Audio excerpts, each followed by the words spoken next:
I want to point out one thing for anybody who might be watching this. I'm going to put a heading on this video that's something about swapping out a carb, cleaning, rebuilding a carburetor for this inline six here. But I want to make sure you know, if you're going to watch this, this is not a how-to video. This is not something that you should watch to learn step-by-step how to deal with carburetor problems or a carb rebuild on these trucks. I'm learning as I go, and I just like to document my process of messing around with these trucks.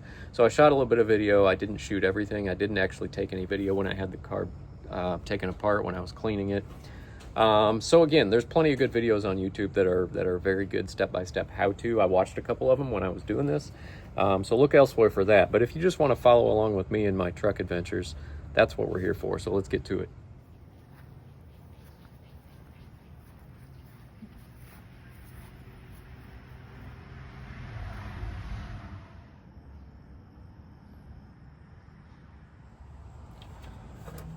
So as you know, I got two of these trucks with the straight six and the Rochester Monojet. One of them, pretty sure the carb is garbage, needs cleaned, rebuilt, replaced, whatever. And that's the truck that's mostly drivable. It just has a carb that doesn't want to idle or anything like that. The other truck seems to run better. It's the one that's not drivable, thanks to brakes, various other things, fuel system. So what I'm trying to do is swap out the carburetors, see if putting the carb from the other truck onto this truck will make it idle, run better, just because it's something that's easy to try. And in the meantime, I tore down one Rochester Monojet just because I wanted to see inside it, kind of figure out what it takes to clean it out, make it work well. So I did that, got the other carb put back together. This is the bad carb that I just took off the brown truck.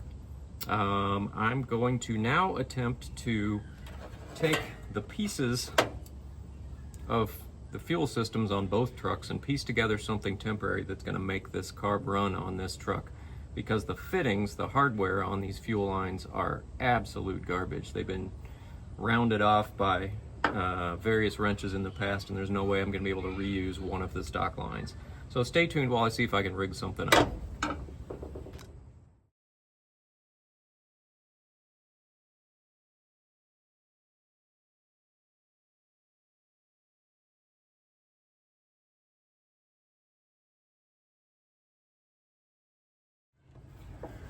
Obviously a hard line would be ideal when going from your fuel pump to your carburetor. Because I'm considering this to be a temporary fuel system, just to see if it'll run, I just went and got this fitting to come out of my fuel pump, or rather go into my fuel pump and then come out with a flared end on it. So I can just put a rubber line on that, clamp that on there, run it up to the carburetor. I wouldn't run a rubber line fuel hose on this long term, but I think it'll be good enough to just try this out and see if this other carb works better. Okay, so you can see we've now got that new fitting on the outlet of the fuel pump. So now we're gonna clamp a line onto that. We also still have some work to do over here to fit that new carburetor, see if I can get everything hooked back up on there. So back to it. Here's the old carb gasket off the intake. Pulled it off there and it just kind of shredded itself into dried layers. Thankfully, when I picked up the parts truck, it came with a carb kit that's got a new filter, so we're going to go ahead and throw that on here before we try to refit the new carb, or sorry, filter. Gasket is what I was trying to say.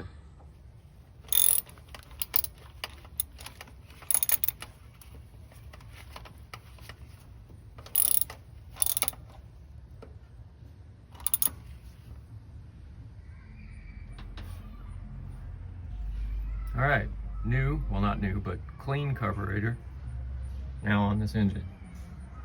Let's plumb some fuel.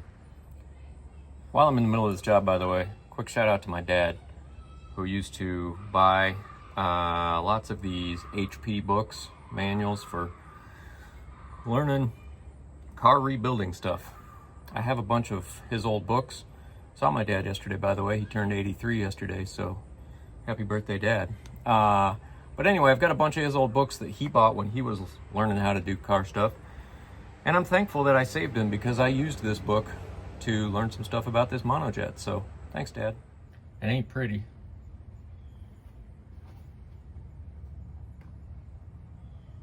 but hopefully it'll do as a temporary check, just to see if this makes a difference.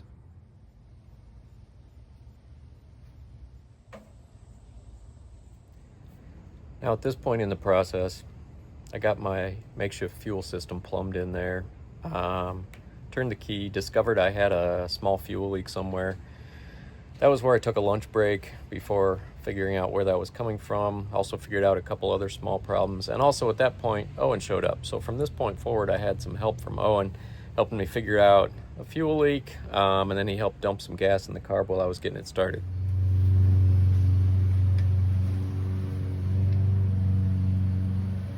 Buddy.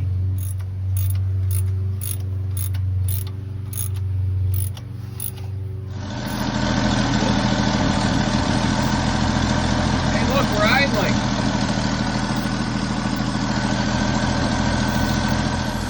Okay, after fixing a couple small fuel leaks there in my makeshift system, we got that carb off the other truck plugged in, and it fired right up and it's idling.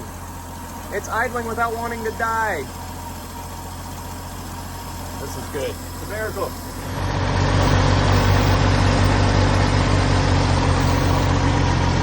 No leak down there. No leak up here.